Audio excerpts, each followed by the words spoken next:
Buenas tribu, ¿cómo andan? Bueno, quiero hacer un videito explicando un poco, ya que hice un posteo que vi que empezó a generar un poco de revuelo y me fui, así que ya veré cómo sigue. Pero bueno, lo que había puesto era que las personas con problemas psiquiátricos graves no pueden tomar plantas sagradas y menos convidarlas, ¿no? Y bueno, y ahí se dio un pequeño debate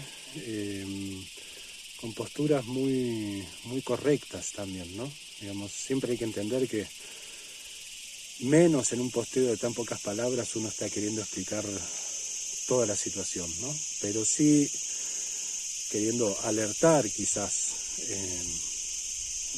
cierta situación. Antes que nada, bueno, un hermano de Chile pasó rápidamente un video diciendo que no estaba de acuerdo en absoluto, con una postura muy correcta, ¿no? Digamos, que es explicando que justamente las plantas sagradas y estas medicinas psicodélicas, psicoactivas, ¿no? Todas las palabras quedan siempre cortas, ¿no? y nunca terminan de cerrar a un lado o al otro. Plantas sagradas, plantas maestras, etcétera. Y claro, es verdad que hay mucha información al respecto de tratar justamente problemas psiquiátricos graves con estas plantas, ¿no? Entonces, bueno, eso es totalmente real, concreto, porque son plantas que actúan fuerte dentro de la psiquis, del cerebro, entre otras cosas. Entonces sí, claro que son herramientas muy útiles, pero en un contexto muy adecuado, ¿no? Hay experimentos y situaciones donde esas plantas se utilizan para eso, en un contexto muy cuidado y muy adecuado, pueden ser más que útiles, ¿no? Pero en el contexto normal que estamos acostumbrados nosotros, de ceremonias, por ejemplo, pueden ser bastante peligrosas para cierto tipo de cuestiones psiquiátricas, como por ejemplo el delirio místico. El delirio místico es un problema psiquiátrico grave, bastante peligroso, que de alguna manera se potencia con los caminos espirituales, digamos, ¿no? Puede suceder con la iglesia, puede suceder con distintas ramas de la espiritualidad y sobre todo con las plantas sagradas, ¿no? Porque las plantas sagradas potencian muchas situaciones, y entre esa situación de potenciar también pueden potenciar estos problemas psiquiátricos. Entonces hay que tener mucho cuidado cuando las personas con este tipo de problemas o otros problemas psiquiátricos graves se acerquen a las plantas sagradas, porque pueden potenciar ese desequilibrio, ¿no? Después había otra hermana que hablaba de la depresión y decía que ella prefería tomar plantas y no pastillas. Lógicamente, totalmente de acuerdo, ¿no? Digamos, son una herramienta increíble, así como los hongos, contra la depresión, ¿no? Pero no considero a la depresión como un problema psiquiátrico grave. Si bien es un problema grave, no es un problema psiquiátrico grave, ¿no? Cuando hablo de patologías psiquiátricas graves, hablo de esquizofrenia, hablo de delirio místico, hablo de ciertos trastornos bipolares, ¿no? Que generan realmente conflictos muy grandes, ¿no?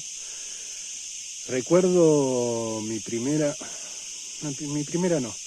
una de las primeras charlas que tuve con mi guía, con Agustín, cuando comencé a convidar medicina después de 12 años de caminar con él. Fuimos al templo de Kotosh, en Perú, el Templo de las Manos Cruzadas, uno de los templos más antiguos. Y ahí, bueno, prendí un mapacho y tuvimos una charla. Y para mi sorpresa me dijo que Huachuma no era para todas las personas, que había que tener cuidado con algunas personas. En los 12 años que yo caminaba con él había entendido que Huachuma era para todas las personas y fue muy fuerte para mí entender eso, escuchar eso de sus palabras. De hecho, me molesté un poco y nada, y en mi atrevimiento le retruqué, como diciendo que yo creía que era para todas las personas. Y él me explicó que ante ciertos trastornos psiquiátricos es peligroso el uso de estas plantas. Y cuando yo le retruqué un poco más, me dijo que me lo decía por cuidarme a mí, ¿no? Por cuidar a las personas, pero sobre todo para cuidarme a mí, ¿no? Y me quedó ahí, yo me quedé medio molesto porque yo recién empezaba y sentía que con Huachuma podía ayudar absolutamente a todo el mundo. Y uno de los primeros consejos fue: Huachuma no es para todos. Las plantas sagradas no son para todos. Así que bueno, después empecé a tener varias experiencias. Y bueno, voy a contar más las de delirio místico, porque son muy fuertes, muy peligrosas. Por citar un ejemplo, uno de los referentes del Santo Daime en Brasil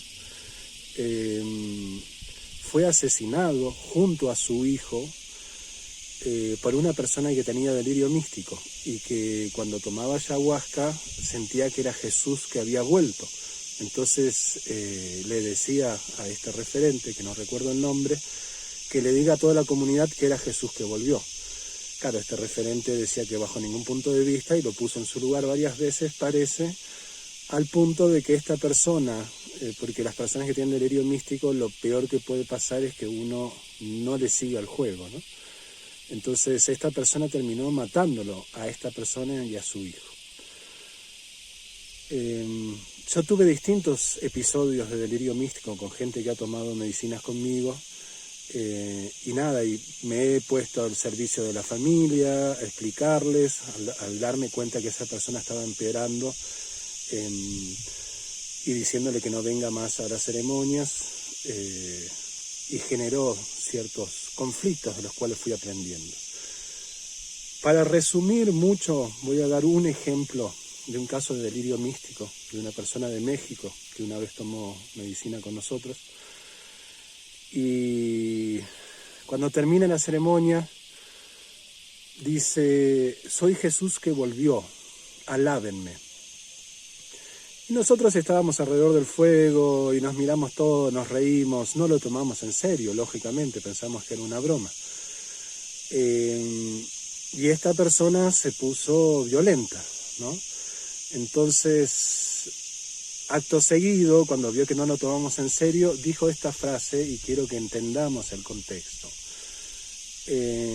Dijo: soy Jesús que volvió, reconózcanme, alábenme, porque si no, agarro el machete, los cojo y los mato a todos. Así como lo digo, así sucedió. Ejemplo de delirio místico clarísimo. Soy Jesús que volvió, agarro un machete, los cojo y los mato a todos. ¿Se entiende? Digamos, si fuese Jesús que volvió y estás con un flash de que sos el Mesías que volvió, en todo caso dirías: ámense unos a otros, o tantas cosas, pero nunca dirías esa frase. Entonces ahí queda bien expuesto lo que es el delirio místico. Es un problema psiquiátrico grave que se acrecienta en estas situaciones.